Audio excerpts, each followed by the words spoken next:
Olá pessoas, como vão? Eu sou Eugênio Moreira e nessa sequência de vídeos nós vamos falar aqui sobre bancos de dados e modelador algorítmico, essa junção aqui que pode ser trabalhada dentro de um conceito de representação para o espaço urbano,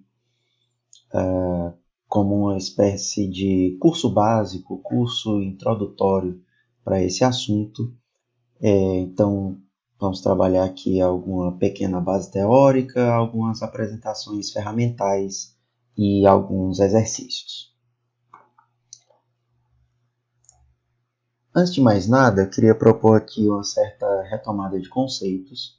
Retomada de conceitos porque estou imaginando que quem chegou aqui veio de uma sequência de outros vídeos instrucionais, né? A gente tem aí um curso básico de QGIS, falando da ferramenta, dos conceitos de geoprocessamento, e um curso sobre QGIS e bancos de dados, apresentando o conceito de bancos de dados georreferenciados e sua interface com o QGIS. Então, para essas pessoas, isso funciona como uma certa revisão. E para quem chegou aqui sem ter passado por essa formação anterior, serve como um pequeno gancho para entender um pouco do que é que a gente vai falar aqui. De todo modo, a proposta é a gente falar um pouquinho sobre alguns conceitos de modelagem da informação da cidade, ou City Information Modeling, ou o CIM. Para que a gente fale disso, faz sentido que a gente retome um pouco aqui um aspecto teórico, né, um embasamento teórico que para a gente é muito útil, que são os escritos, né, a obra do sociólogo francês François Aché, sobretudo o seu livro Os Novos Princípios do Urbanismo. E nesse livro, o Aché, avaliando um pouco, né, trazendo a sua leitura sobre a história das cidades modernas, ele propõe uma visão, propõe uma tese de que a modernidade ela não seria um estado, mas sim um processo. Então faria sentido deixar de falar da modernidade enquanto estado e passar a falar de um processo de modernização. Esse processo de modernização ele pode ser observado através de alguns componentes, através de alguns subprocessos, né? Então, no processo de modernização das cidades, nós podemos falar de processos de individualização, que falaria sobre a representação do mundo não a partir do grupo ao qual se pertence, mas a partir do próprio indivíduo. Processos de racionalização, com a paulatina substituição da tradição pela razão, essa espécie de desencantamento do mundo, atribuindo a ações humanas e às leis naturais o que antes era atribuído aos deuses, e processos de diferenciação social, com a diversificação das funções dos grupos e indivíduos no interior da sociedade. A diferenciação ela é uma coisa que, ao mesmo tempo que produz diversidade, produz desigualdade. E, de todo modo, vai gerando uma sociedade cada vez mais complexa. Então, na visão do Aché, observar esses três processos é útil para tentar caracterizar o processo de modernização das cidades. Bom, na sua visão, ele propõe que nós já teríamos passado por três fases desse processo de modernização. Na verdade, uma coisa que ele propõe é que esse processo ele não é contínuo, mas antes ele é pautado por revoluções, por momentos de saltos que instituem fases. Então ele aponta que nós teríamos passado por três. Então ele aponta a primeira fase como sendo a fase que compreende o período do fim da Idade Média ao início da Revolução Industrial. Então, é uma fase onde a gente tem a criação da perspectiva científica, não só como uma forma de representação do mundo, mas também como uma forma de intervenção. É um momento onde a arquitetura ela se ergue como uma disciplina moderna, integrando novos valores e técnicas e assumindo novas liberdades com o barroco. E é um momento onde se instaura a ideia de Estado-nação, criando essa figura administrativa e ordenadora. A segunda fase seria aquela que compreende o período durante a Revolução Industrial. Então, nesse ponto, a gente tem a Revolução Agrícola e o capitalismo industrial provocando um crescimento demográfico sem precedentes nas cidades, exigindo o desenvolvimento de procedimentos técnicos para lidar com o ordenamento do espaço. A gente vai ter novas concepções de cidade, incorporando os princípios tayloristas de decomposição e simplificação de processos para uma maior eficiência, né, como exemplos a ideia de zoneamentos do Le Corbusier, que depois é ratificada na Carta de Atenas, o desenvolvimento de meios de transporte que adaptem as cidades à lógica das trocas mercantis e que viabilize a técnica dos zoneamentos, né, citada anteriormente. A gente poderia observar que esse zoneamento ele acaba por exacerbar a diferenciação social, separando bairros residenciais de alta renda das fábricas e operários, por exemplo. E é um momento onde o Estado, já constituído, ele atua para enfrentar as insuficiências e incoerências e disfunções lógicas do mercado. A terceira fase já seria aquela que estamos vivendo agora e aquela que é pautada e que pauta as tecnologias de informação e comunicação. As características dessa que ele chama de terceira modernidade ou terceira era moderna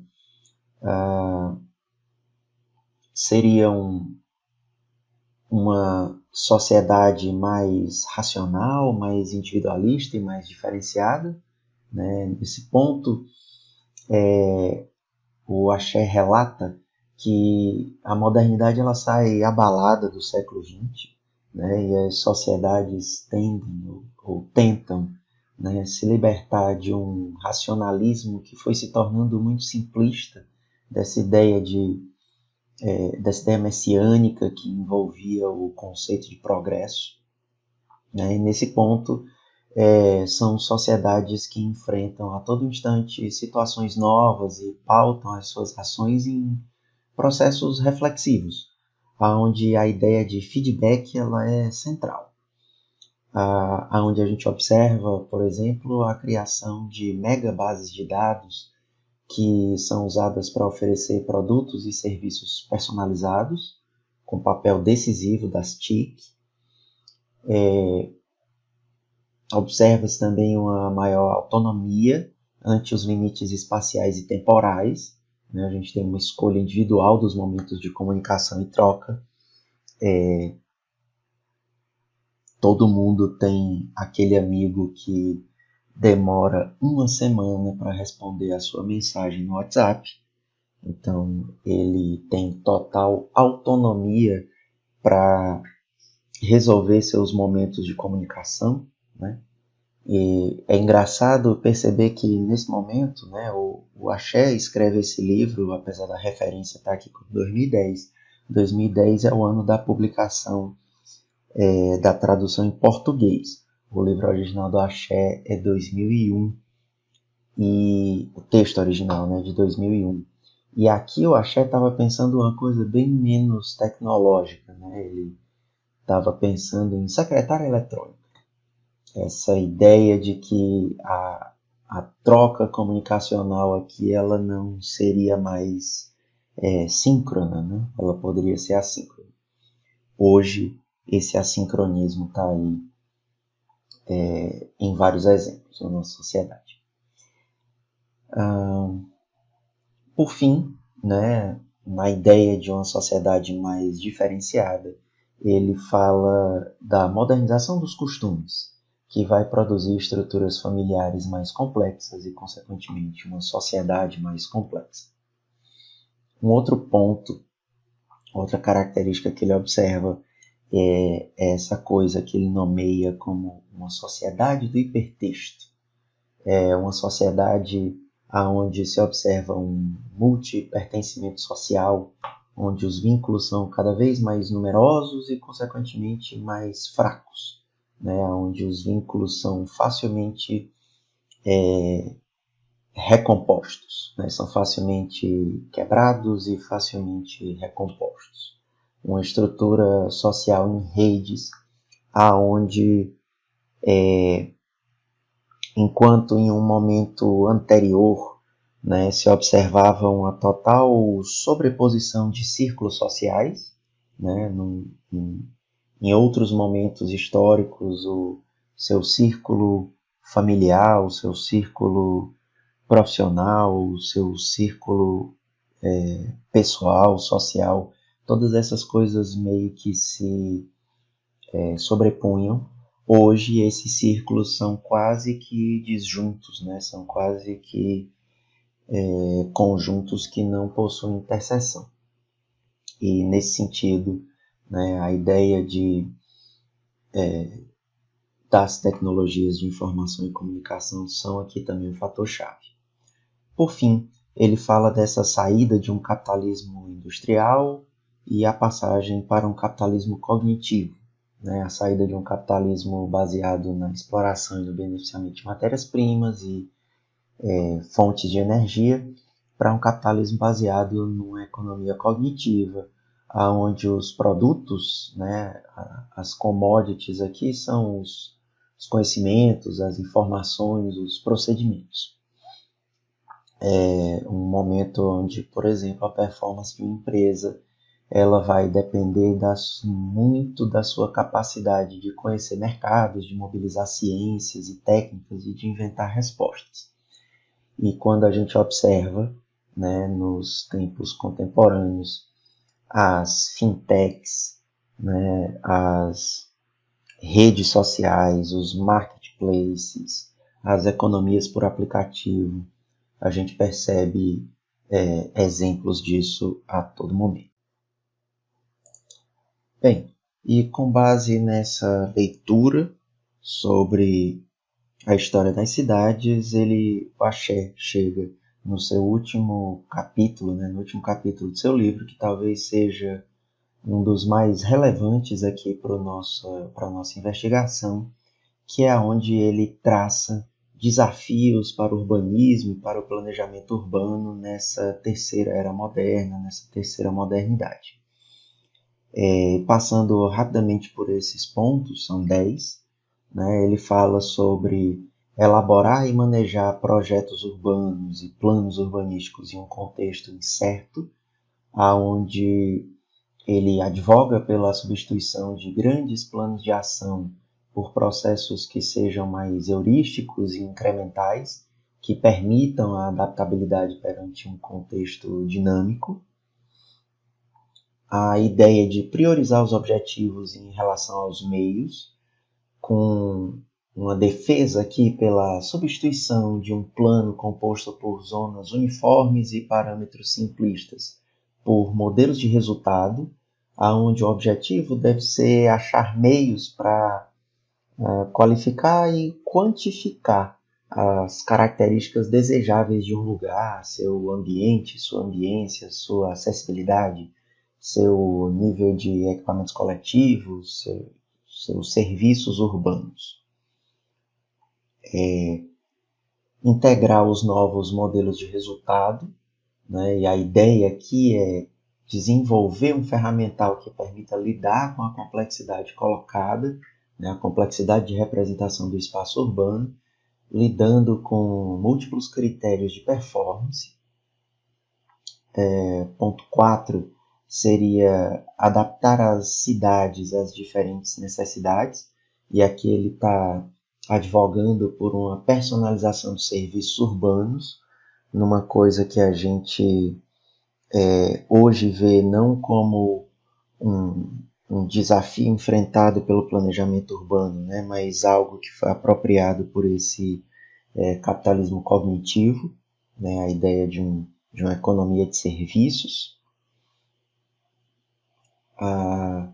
Ponto 5 é um ponto um tanto polêmico aqui, que é essa ideia de conceber os lugares em função das novas práticas sociais.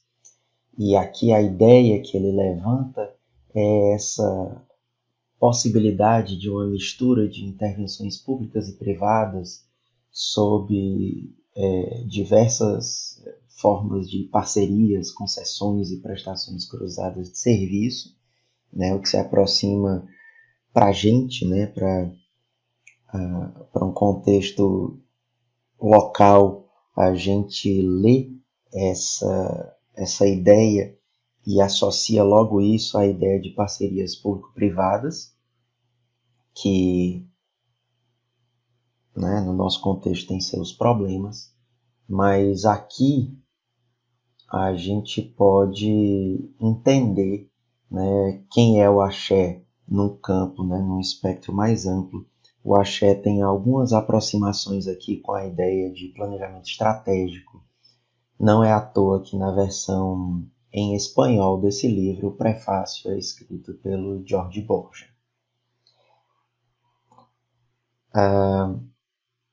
Sexto desafio seria agir em uma sociedade fortemente diferenciada. E aqui ele está advogando pela ideia de que o plano urbanístico ele deveria ser muito menos do que essa grande visão de futuro, uma visão estanque de um futuro distante, e passar a ser muito mais um dispositivo, né, o projeto urbano como um dispositivo de negociação entre as partes, ou como algo que prevê essa aplicação de dispositivos de negociação. Desafio número 7 seria requalificar a missão do poder público, com a ideia de que se deveria passar da administração para a regulação, aonde os esforços deveriam ser em construir soluções para problemas caso a caso, coordenando as colaborações. Desafio número 8 é responder à variedade de gostos e demandas, com a possibilidade de uma maior variedade de formas urbanas e arquitetônicas inscritas em processos de debate democrático. Desafio número 9, promover uma nova qualidade urbana. Nesse ponto, ele advoga pela possibilidade de que o projeto urbano e o plano urbanístico possam abraçar uma escala multissensorial, né, uma escala muito mais fina de tratamento. E o último desafio seria adaptar a democracia à terceira revolução urbana. E nesse sentido ele está imaginando que seria possível aproveitar o poder das tecnologias de informação e comunicação para propiciar uma maior participação dos indivíduos em processos democráticos. Isso posto, e olhando para um fluxo de trabalho num processo de planejamento urbano, e pensando como é que esse processo ele se estrutura numa ideia de planejamento regulatório clássico, a gente pode perceber essa tendência, né, que o Axé vê claramente como falida, em traçar grandes planos de visão para um futuro distante. Nesse âmbito, as etapas do planejamento, essas aqui de descrição, definição, geração, etc., elas são estanques. E o processo inteiro é baseado na produção de certas certezas para que se passe de uma etapa para outra. Uma vez que o sistema com o qual a gente está lidando aqui é um sistema complexo, várias potencialidades vão ficando pelo meio do caminho. A descrição do problema tende a ser um pouco simplista, o que torna estreita a visão que define os objetivos. Não há tempo nem recursos para uma geração de um conjunto muito amplo de alternativas. A escolha da melhor alternativa muitas vezes se pauta por uma apreciação pouco embasada em dados concretos, e a implementação e o monitoramento vão sofrendo com a real possibilidade de um contexto que provavelmente já mudou bastante enquanto o plano era elaborado, tornando ele defasado de partida, né? É um processo com muita inércia, difícil de agregar as diferentes visões dos múltiplos atores e com uma baixíssima capacidade de adaptação. De outro modo, baseado nos desafios propostos aqui pelo Axé, a gente pode apontar a necessidade de realizar uma certa transição para um processo que seja mais cíclico e incremental, que possa ser pautado na possibilidade de elaboração de modelos rápidos, com hipóteses fracas, mas que podem ser colocados a teste e rapidamente adaptados, com a possibilidade de complexificação da sua estrutura, dos seus resultados, até alcançar uma representação que seja satisfatória dos fenômenos em questão. Um urbanismo baseado em dispositivos, onde as TIC têm um papel fundamental, né? E onde essas etapas elas possam ser trabalhadas ainda nesse âmbito inicial, nesse âmbito de protótipos, nesse âmbito de teses, né, como foi dito, de hipóteses fracas, e aonde seja possível gerenciá-las, né, gerenciar essas etapas de modo que seja possível retornar a cada uma delas para fazer certas revisões baseadas nesses ciclos de feedback, né, nessas avaliações, e seja possível que a mudança em cada uma delas afete todos os outros pontos em sequência. Bom, numa das propostas práticas de enfrentamento dessas questões, acho que vale aqui o destaque para um projeto de pesquisa que é denominado de City Induction, que foi um projeto de pesquisa coordenado pelo professor José Pinto Duarte na Universidade de Lisboa, nos idos aí de 2010, 2012.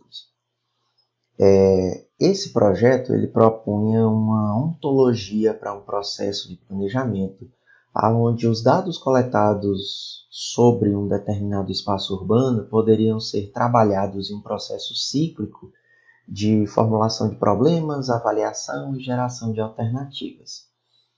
Nesse sentido, os dados existentes e os dados produzidos sobre diferentes cenários gerados, eles poderiam então ser comparados com o intuito de possibilitar uma melhor compreensão dos impactos dessas propostas, dando origem assim a um plano que fosse flexível e que permitiria a negociação das alternativas com base em critérios de desempenho. E aqui nesse trabalho, e nesse diagrama que a gente está vendo, a gente já pode perceber que existe aqui um lançamento de certas teorias que embasariam cada um dos pontos colocados, né? A formulação de problemas estaria embasada principalmente na ideia da linguagem de padrões do Christopher Alexander. A avaliação seria pautada nas métricas, nos indicadores da sintaxe espacial, indicadores de densidade e outros indicadores do tipo, e a geração de alternativas seria estruturada pelos conceitos de gramática da forma e gramática discursiva. Num trabalho derivado, a gente pode apontar que esse resultado que foi alcançado pelo professor José Nuno Beirão, também da Universidade de Lisboa, e um dos participantes, né, um dos orientandos do professor Pinto Duarte no projeto City Induction,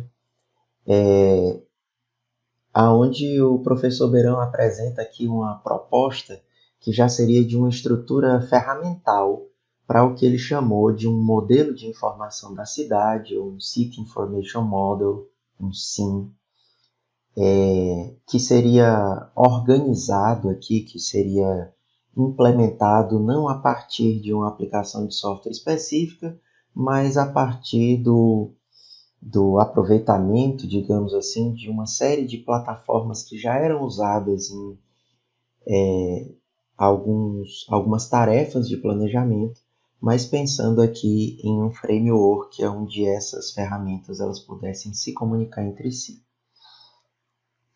Nesse caso, né, nesse trabalho do professor Beirão, é apresentada a ideia de um banco de dados como fonte e repositório de tudo que é produzido e coletado durante o processo de elaboração de um projeto urbano, de um plano urbanístico. Uma plataforma SIG, Sistema de Informação Geográfica, seria o principal responsável pela alimentação do banco com dados coletados e seria o responsável também pela elaboração de certas estruturas de representação, como mapas, e por algumas análises mais simples que fossem baseadas em topologia. Já o que ele chamou aqui de interface de projeto seria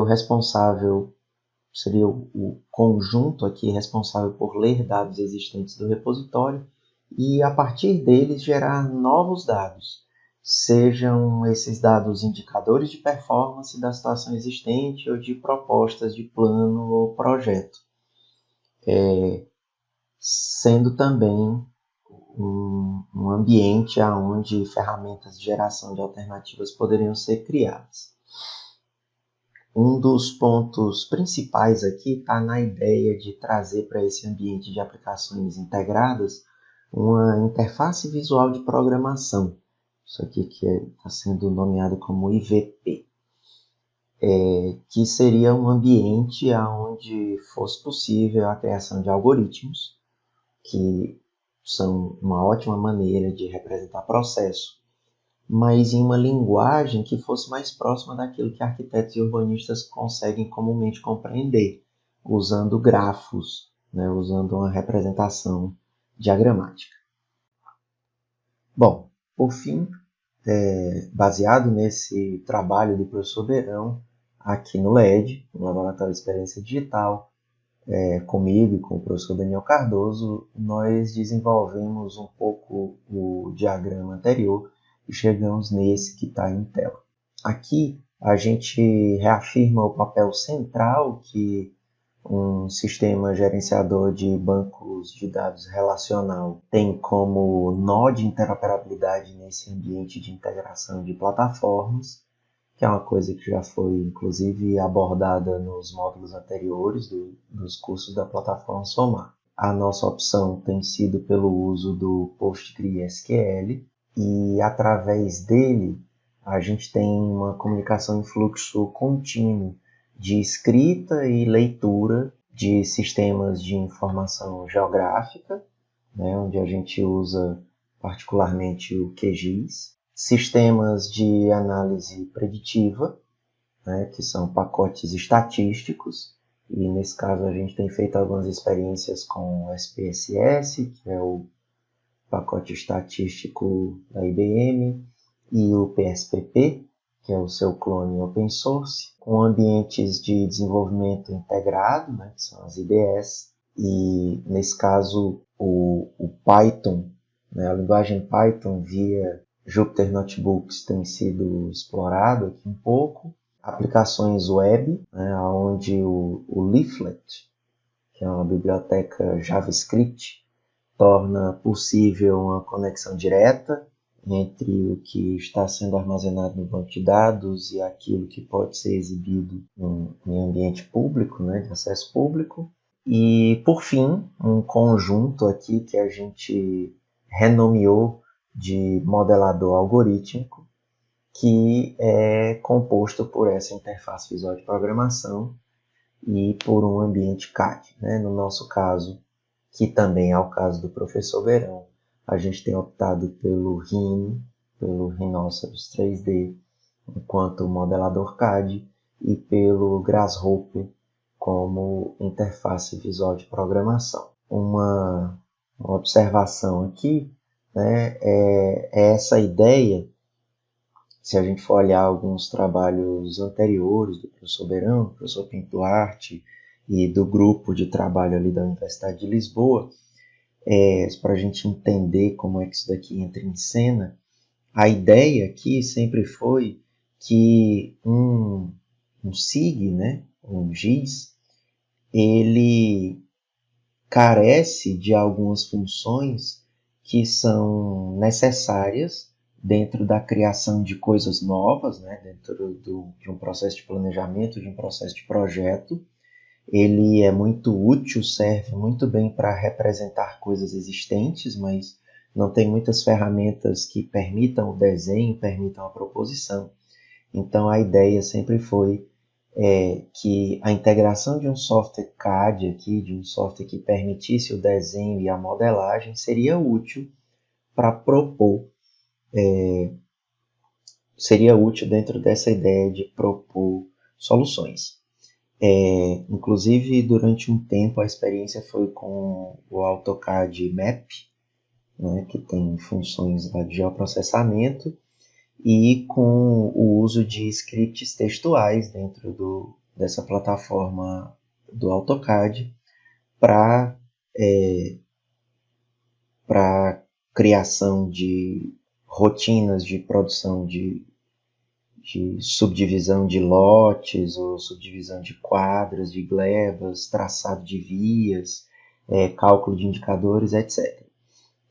Posteriormente, com o desenvolvimento do Rhinoceros e da sua interface visual de programação, entrou aqui a ideia de que essa interface, por ser visual, ela seria mais útil como ponto de partida aqui para os trabalhos, né? Por não exigir o conhecimento prévio de uma sintaxe textual específica, né? Por aproximar a composição algorítmica de uma composição diagramática, de uma composição visual. Mas bem, falado aqui sobre todas essas plataformas, eu acho que é interessante também perceber a presença dessas duas aplicações aqui que estão iniciando, né, que seria a VPN e o ODBC. Ao passo que os outros pontos aqui, as outras coisas das quais a gente falou, são aplicações onde a gente realmente trabalha, onde a gente produz coisas, essas outras elas rodam em segundo plano e elas exigem da gente muito pouca atenção. Muito pouca atenção durante o processo de trabalho, né? A VPN ela atua como mais uma camada de segurança. Eu digo mais uma camada porque no gerenciador de banco de dados a gente já tem uma conexão que é mediada por usuário e senha, né, que pode ser usada para controle de acessos e que já estabelece aí uma primeira camada. Agora, a VPN ela é uma conexão privada entre máquinas, né, de computador a computador, e ela é útil quando o banco de dados com o qual se está trabalhando não é local, ele não é armazenado na sua própria máquina, ele está armazenado no servidor remoto. Aqui nos exemplos desse curso, a gente vai seguir o que já vinha sendo trabalhado nos módulos anteriores da plataforma Somar, com a alimentação de um banco de dados local. Então, nós não trataremos aqui da instalação e da configuração da VPN. Agora, se você está aqui porque você é um aluno de alguma disciplina da UFC ou porque você faz parte de alguma pesquisa vinculada ao LED ou ao PET, então certamente você vai receber algumas instruções aí paralelas de como configurar essa VPN para o acesso ao nosso banco de dados remoto. Em todo caso, é uma instalação simples. A gente tem um conjunto de chaves de acesso, que são arquivos, que são copiados para uma pasta do sistema, e a conexão é feita com o usuário e com uma senha única, que é a mesma para todas as máquinas. Uma vez que você está conectado, o acesso aos dados remotos se torna possível. Já o driver ODBC, ele atua como um tradutor, uma espécie de tradutor entre a interface visual de programação e o sistema gerenciador de bancos de dados relacional. Dizendo assim de uma forma bem grosseira, seria como se o Grasshopper ele não falasse a mesma língua que o PostgreSQL e ele precisasse de um tradutor. E o tradutor seria esse driver ODBC. No caso, a gente optou aqui por esse driver, né, que é um protocolo de comunicação da Microsoft, que é um driver do sistema, ele é um driver do Windows. É uma instalação super simples que você faz uma vez e pronto. Você não tem mais que se preocupar com ele, você pode esquecer que ele existe. Ele não tem configurações a fazer, ele não tem senha, não tem nada. É um complemento que está instalado ali e roda em segundo plano. No entanto, esse rapaz aqui, esse driver ODBC, ele é uma instalação necessária sempre. Não importa se a sua conexão é um banco de dados local ou remoto, ele precisa estar instalado. Se você fez os outros cursos, os outros módulos da plataforma Somar, você eventualmente pode ter esquecido de instalar esse drive LDBC e tudo funcionou até agora, porque o drive LDBC ele é necessário para a comunicação Grasshopper PostgreSQL. Se você usou comunicação GIS PostgreSQL, por exemplo, você já tem dentro do QGIS um conjunto de ferramentas adaptado. O QGIS fala a língua do PostgreSQL, então ele não precisa de tradutor, a comunicação é direta. Mas para esse nosso curso aqui, a gente vai precisar dessa instalação. Especificamente nos tutoriais que a gente está trazendo agora, a gente vai se concentrar principalmente nessa linha superior aqui, que conecta o banco de dados ao modelador algorítmico via interface visual de programação. A gente vai dar ênfase no conjunto modelador algorítmico, tanto numa aproximação mais básica, entendendo como a interface funciona, como numa aplicação mais prática de modelagem da informação da cidade, trazendo um plugin em desenvolvimento aqui pelo LED, que é chamado de Carcará. E é um plugin que estabelece algumas funções úteis para lidar com dados geográficos via conexão com bancos de dados. Para finalizar aqui esse vídeo, fazendo aqui um pequeno checklist do que é que a gente precisa para começar.